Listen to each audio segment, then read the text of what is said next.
It's so good to see you again, Hey man, man. how are you? I'm good. I'm good. So, what you think? Are the Lost Lands just America in 2026 or what? Oh God, man. Don't get me started. Don't get me started. It's okay, let's just go with it. It's not. Things Fingers crossed, man. fingers Um, crossed. Dude, I love the movie. Me and my son watched it together. I Boyce is so cool. I think he needs "I Walk Alone" as his theme song. That's Um, I love what a gunslinger he is. So yeah. what Western tropes did you lean into, and were there any particular like cowboys you sort of modeled your performance after? I wouldn't say modeled, but obviously Clint Eastwood is always my go-to guy. There's something just very cool about the way he played a cowboy. A lot with his eyes, a lot with the squinty eyes, a lot with him just being, too cool for school, not being rattled by anything. A man of kind of a few words, always very confident, and so he's like always going to be my gold standard of a cowboy. So I definitely I thought back to some of those old Clint Eastwood spaghetti western type films. But I have to say that the director Paul Anderson, was always just so adamant about making Boyce cool, and not only making Boyce cool, but so this is the first time I've had a director say to me, "I want to make Boyce sexy." Like, I want you to be sexy. Like, I've never, people just don't look at me and think, sexy. Well, I did. I mean, as soon as I saw your shirt, I was like, there you go. That's why I love this shirt so much, because people read it and they immediately kind of laugh. And I love that. I love No, making I need that shirt so I can wear it around fun. my wife. But it's so As a fun. reminder. Like, people look at it and I feel like it just puts them at ease and gives them a laugh. And I love that.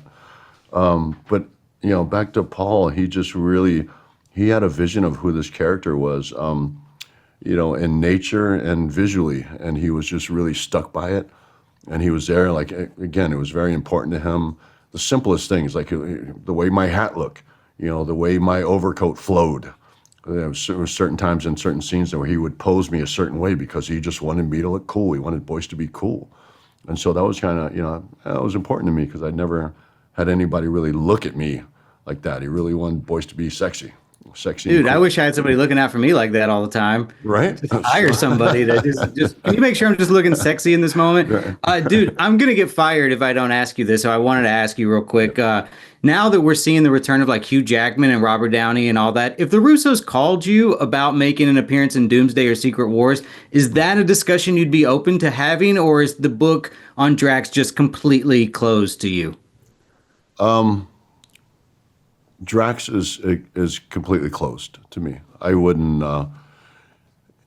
unless James Gunn called me and asked me if I would do something as Drax again, I just wouldn't be interested. Gotcha. If James called me, and which obviously is not going to happen.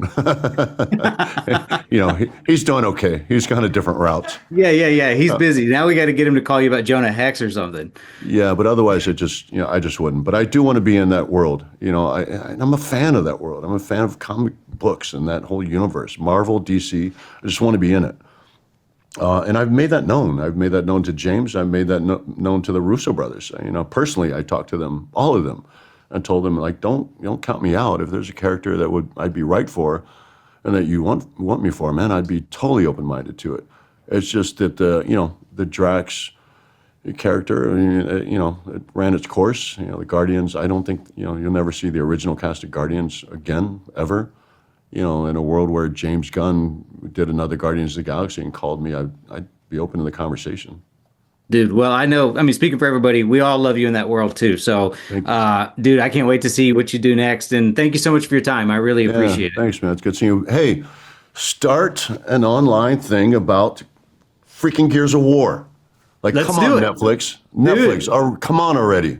I mean, everybody's been fan casting you that for years. They're dropping the ball on it all the time. Dude, it's not like I'm not badgering them. Okay, let's get it going. We Gears gotta of start a War, live petition. action. All right, Come on, thank Netflix, you, man. get it together. Thanks, do it. Chris.